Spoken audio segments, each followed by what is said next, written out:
Greetings and bienvenue, midnight crew. Thank you for returning to this broadcast, and welcome to new viewers joining us for the first time. If you like a video, then feel free to subscribe.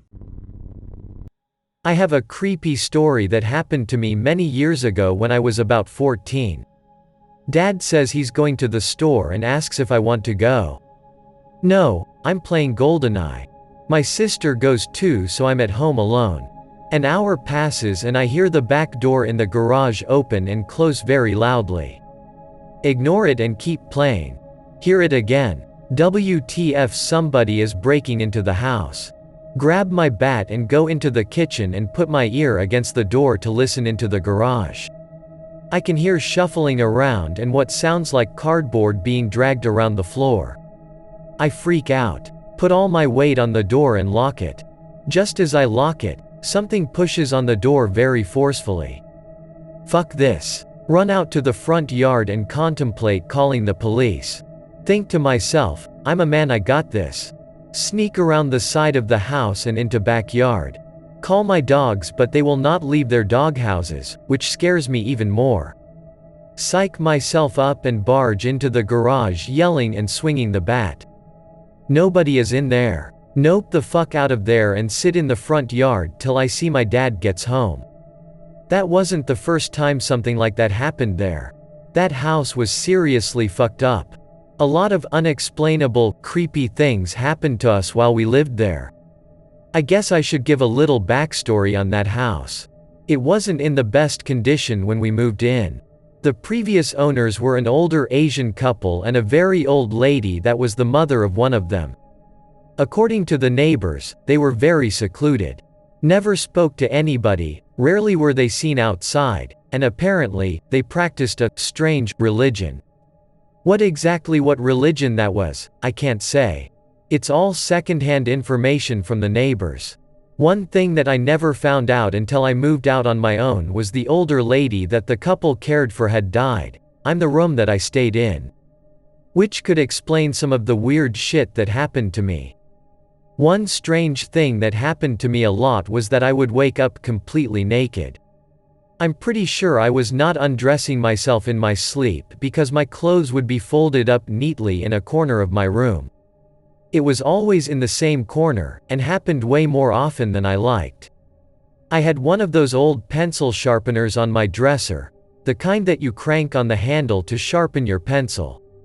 Well, that thing would always find a way to fall off my dresser, and it was always in the morning while I was still sleeping. Obviously, it would make a loud noise and come apart when it hit the ground. I never thought too much about it and dismissed it. One morning I was awakened by the sharpener being slammed against my door, as if somebody threw it. It hit the door hard enough to put a small chip on the door. Ended up throwing away the sharpener so I wouldn't have to deal with it anymore. My dad and I share the same name, and we would often hear a female voice calling our name. At first it was very unsettling, but I guess we kind of just learned to ignore it. My sister said she often saw shadows walking around, but she never heard or had anything physical happen to her. She used to tell me that she would constantly see the shadows going in and out of my room, but I never saw them, so I refused to believe her just so I could sleep easier.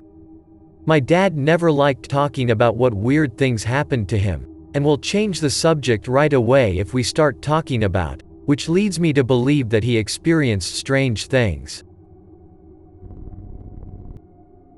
I have a story from when I was in basic training. Not paranormal hut at the time, I was shitting myself. 2003, Fort Jackson, South Carolina. I was 18, just out of high school. Joined the army, so I'm badass mentality. Battle buddy was 25-year-old skinny Mormon dude from Utah. Final field training exercise. Second night we get sent on a recon mission for a downed helicopter. Pitch black middle of the forest. My battle buddy and I navigate to the given coords. Radio in, we found it, and hold a perimeter while waiting for medics, drill sergeant to arrive. Laying in the prone position. 1 hour goes by. WTF is taking so long? 2 hours go by, we radio back to base and get no response. I love the woods and all, but I was getting spooked at this point. About 2.5 hours in, we hear something in the forest moving around. Yell our challenge thinking it's our relief. Get no reply. Yell again and still nothing. The sound starts getting closer and closer. Thinking Sasquatch is hunting us, or all look up and see Jason and his mask standing over me. Want to nope back to our base. Battle buddy stays calm, says no, we stay and wait. WTF, he has balls of steel now. All of a sudden something goes right over our heads and we hear branches break and moving. Battle agrees we should go. Hear the craziest noise ever come from 5 feet to our 5 o'clock. Sounded like a woman screaming bloody murder mixed with a horse. Nope. We run back to our field training exercise site thinking we were going to die the whole time. It turns out while we were gone, opposing force attacked and then our drill sergeant forgot we were out there. I was so glad to be back near people. That night haunted me for years, until a few years back I heard that sound again. It was an eastern screech owl. Someone should just make a fucking list of animals that do weird as hell noises, so nobody gets startled by stuff like this. Especially when you're in the military and have to go to woods, you should really know what sounds the animals can make. I agree. I was seriously scared shitless. But now I look back and laugh at myself. None of my stories are too spooky, I guess. They were at the time when they were happening. I'm also a shit storyteller, lol. Here's a quick story before I go to bed. 2005, Fort Bragg, NC. I was 20 years old.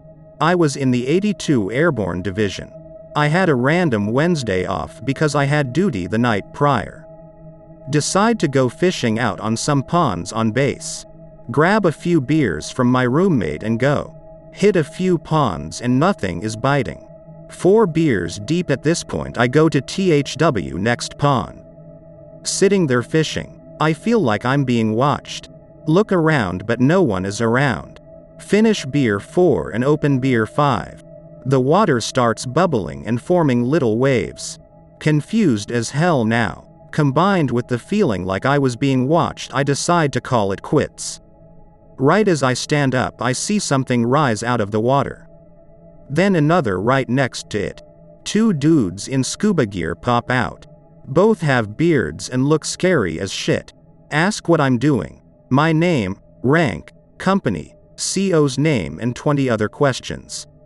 Still thinking WTF is going on. Get told to leave and never come to that area again. Go back to my barracks and then I realize what happened. The guys were most likely Delta Force and I got a little too close to their compound. I saw those 2 guys the following week quite a few times. Maybe they were following me, or maybe it was coincidence. Guess I'll post here since it's military related, but I am just a civvy in life. Live in a village near a town. Doncaster, near this village is a nature reserve.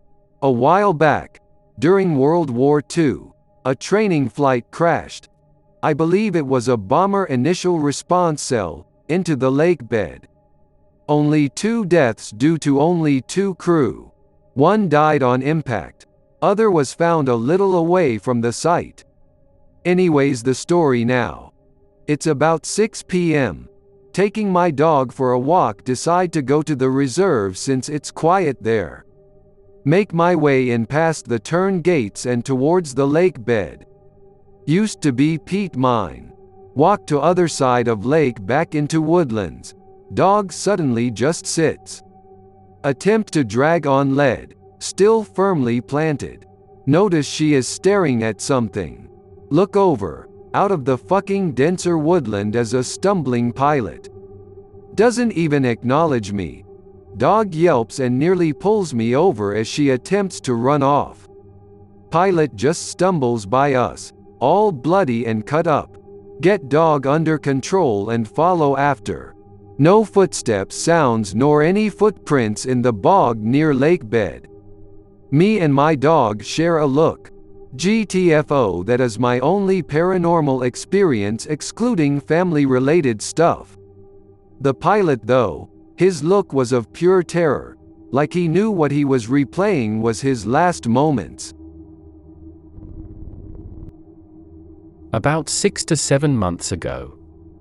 Be on Steam playing with your some friends, might have been the Cry of Fear co-op campaign.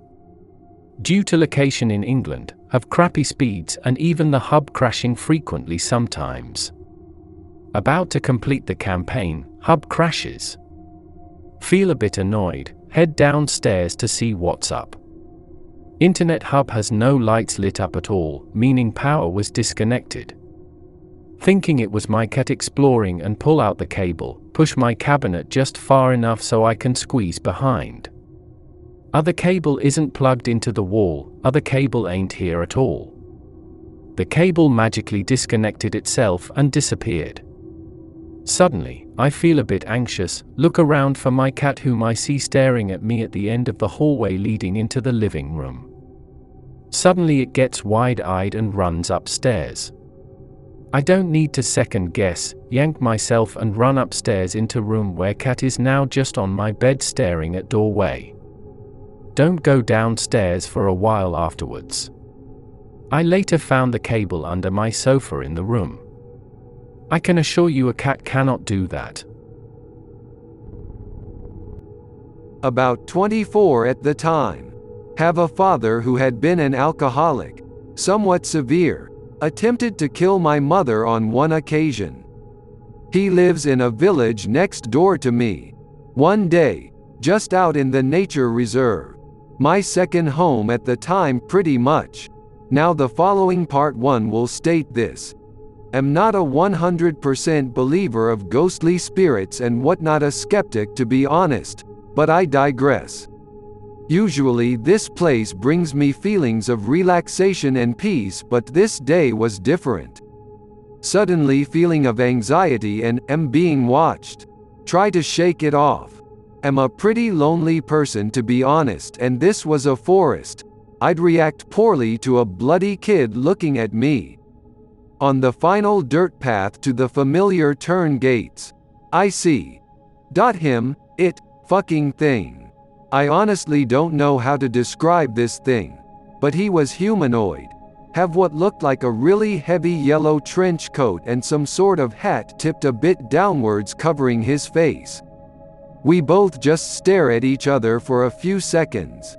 Suddenly his arm jerks forward. I mean snaps forward, not smoothed into the position like a regular person would.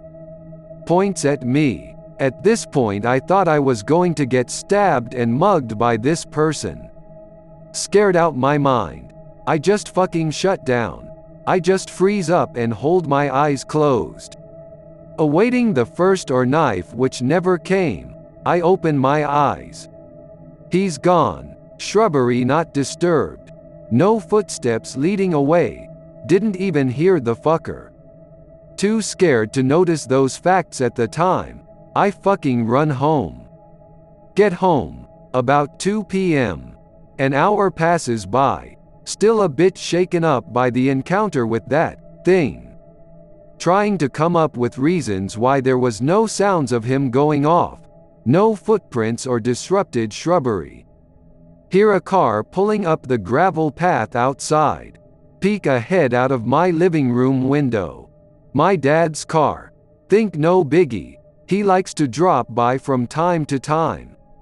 I honestly can't remember the type of car now, but I know it had power-assisted steering and it was diesel. Back door unlocked since I was in.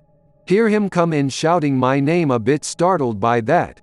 I know I hadn't pissed him off recently. He stumbles into the hallway leading into my living room. Immediately notice his wrists are caked in crimson red. About 6 slash marks on each wrist. Anon, I've made a terrible mistake. Those fucking words haunt me to this today. Now just for imagery now, there is a 6-foot man, 40-year-old man, wrists caked in blood, on verge of tears dripping blood onto my cream carpet. Panic a little bit, managed to stay on top of it. Run to phone and call 999 and go to kitchen and grab my emergency first aid kit and give him it. Since I'm actually clueless and still a bit of shock, I leave it up to him to sort himself while emergency services arrive. Due to nature of where I live, it took them 20 minutes to arrive. Right. With that out of the way, here comes the spook again. After the event, I talked to my dad about it. At first, he was hesitant and ashamed, but I managed to get him to talk about it. First, while driving the car to where he went to perform the act, he managed to damage it so that the power steering wouldn't work. Found that after he sent it in for a checkup, since it was quite visible it was damage from just looking. While actual in the act of cutting himself, he noticed exact same figure I had seen at the nature reserve. He described exactly how I saw him, except that whatever it was had a grin on its face, and watched him do it. After my dad had been carried into the back of the ambulance and taken to hospital, it appeared one last time. Walking back from my garden gate to home's back door, I used that as my main entrance instead of the front door, never known why. Looking straight down, you can see a bit around the corner to my garden, and the garden shed is just dead ahead down the path. It's just standing in front of the shed. Stares me down like he did before. Intense anxiety and panic like before. Don't close my eyes this time, and try to man up. Instead of a grin or a blank expression, he just looks at me with a disappointing look. Disappointing that my dad hadn't managed to self-end himself. Walks silently off to the left into my garden and out of view. Bolt in my house and into my kitchen and look out of the window in there. No sign of him again. Go to door, lock it. Close blinds and curtains around windows of house. Sit in living by phone for a call from hospital. Now, as I mentioned earlier, I am a bit of skeptic about this sort of stuff, but the fact this thing was appearing in broad daylight caused me to become more of an believer in paranormal stuff. I did some research into it afterwards, and all I found out it was sort of omen, for warning, and it feeds of negative events going on. From what I deduced, it was knew what was going on with my dad, and was ready for a festive energy. But something else that day was looking over my dad as man with stilted wrists. Managed to drive a damaged, now non-power assisted car all the way to my house without dying on the way there. So yeah, that's about it. I always keep my blinds and curtains downstairs closed if there is nobody in except me, and doors locked, as I fear if this bugger comes back with more malicious intent. Heck, am worried writing this might attract him back. Haven't seen him about 4 to 5 years now.